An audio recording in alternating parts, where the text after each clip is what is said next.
Reno, by the time we are done with you, even Tinubu will want nothing to do with you.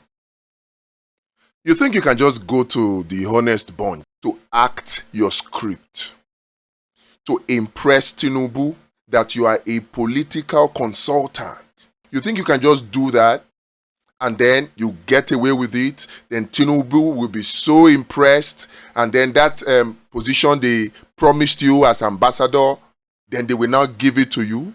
Beginning from now till February of 2027, every day we'll be playing and showing to you and Nigerians all the things you said about Tinubu.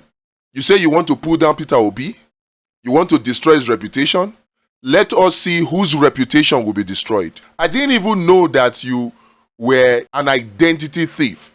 That is what Showore has said. We will expose you to Nigerians, and we will expose you to even Tinubu himself in a way that he, Tinubu, has not seen. He will not want anything to do with you. In my place, they will say, Reno Omokri. It get meaning for Urubo. Go and ask any Urubo person.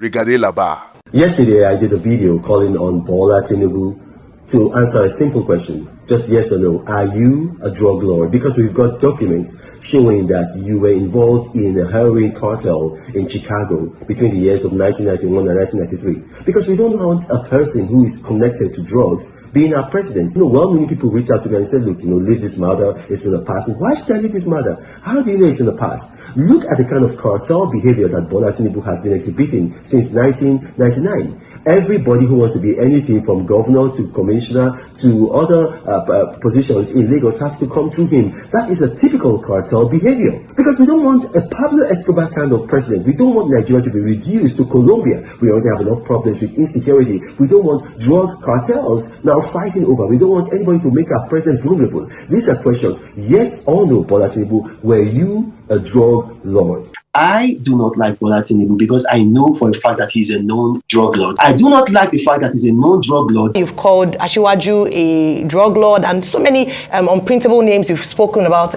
with regards to candidates. Well, that's not true. I mean, if you can tell me the unprintable names that I've said, please say it here. That is false, Ayo. I've not used any unprintable names. Is drug lord a pleasant name? Is that something you can... No. Please, can I respond to that? Yeah. Drug lord is not an unprintable name. If you are a drug lord, first and foremost, if you are a thief, it is not liable to say you are a thief. How am I going to tell you that if you are a thief, I'll come and meet you and say, oh, you are a nice person who diplomatically likes to take things that do not belong to you?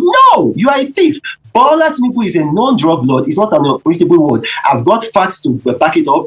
I've got documents to back it up. I spent my money. I went to Chicago. I went to the court. I got the certified true copies. Bola Tinubu is a drug lord. That is not an unprintable name. If you have a background with drugs, that's an issue. Look at what happened in Colombia. They had a president who had a non-drug lord background. It affected their country, effectively bankrupted that country. The question I want to ask you as a Nigerian voter, do you want a known drug lord as your president? Because it's going to have effects on you. It's going to have ramifications on you, on your passport, on your currency, on the way people view you abroad. This is a national existential crisis. Look, go and research what happened in Colombia. Go and research what happened in Panama. It affected even school children. Bola Tinubu is a known drug lord. Bola Tinubu is a known drug lord. So one of those accounts, the money's in there, $460,000. It was forfeited to the United States government. It was not taxed. Now, there is only one agency of the United States government that has been given the authority to take forfeited amount, and that is the IRS, the Internal Revenue Service.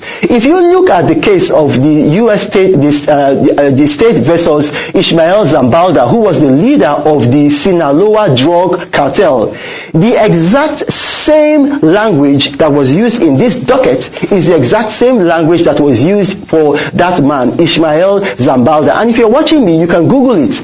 That it says that you agree to forfeit $5 million to the United States. Word for word with what was used for Bola Tinubu. The only difference is the amount. Bola Tinubu forfeited $460,000. Ishmael Zambalda forfeited $5 million. But the source of the money came from the same place, drugs. You're going to ask me, who do I think will make the best president? I would say, and it's going to upset a lot of people, but I would say Peter Obi. Peter Obi will be an absolutely fabulous president. If Peter Obi were president of Nigeria, Nigeria would be like Dubai in a matter of years. I listened to Governor Peter Obi, and ex-Governor Peter Obi, the plans, the ideas, this man raised the bar of leadership in Nigeria. He raised the bar of leadership in Nigeria. Since he left office, can you believe that this man does not take anything, not even like a penny from the Anambra State government? And while he was there, he was a man that built up Anambra State. Anambra State used to be almost educationally disadvantaged. And then in less than 2 years, he brought them to be #1. He left that state with a reserve. Look, we need people like this. I'm so proud of Governor Obi. I listened to him today, and I was touched. Like, do we have fellows like this in Nigeria? I'm very proud of this man. Look at everything that he has touched. He made money for himself in the private sector. He made money for Anambra State in government. Anambra State doesn't borrow money. Are you aware of that? These bailout funds that the current administration is giving states, Anambra State, he left enough for Anambra State. I'm very proud of this man. When Reno Omokri went and stole the identity of somebody known as Gwendes Simlin, I met the mother. I interviewed her. I put it out. That's the evidence. And the woman said, yes, Reno Omokri is an identity thief. When Reno Omokri sent soldiers to the mother's house to eject somebody from their house in Warri or so, I got the information, I put it out on Sahara Reporters. In fact, it led to him being fired by Jonathan, because most people did not know that Reno Omokri did not complete his tenure with Jonathan. Jonathan fired him towards the election because of a lot of criminal activities he was engaging in. Reno Omokri claims to be an Amazon bestseller. Can you just find out how many books he's selling? What's the name of the book? So I'm not personalizing it. I'm just telling you that I am an evidence-based person. If by some miracle we are able to get a Tinubu to convince his boys and Akpabio and co to pass that electoral amendment bill, what is the guarantee that INEC will not come up with a glitch? That is where Plan B has to kick in. It has to be activated. So the only path is free and fair elections. The only path. And the only way to get free and fair elections is electoral reforms, right? Not really. Electoral reform is just Plan A.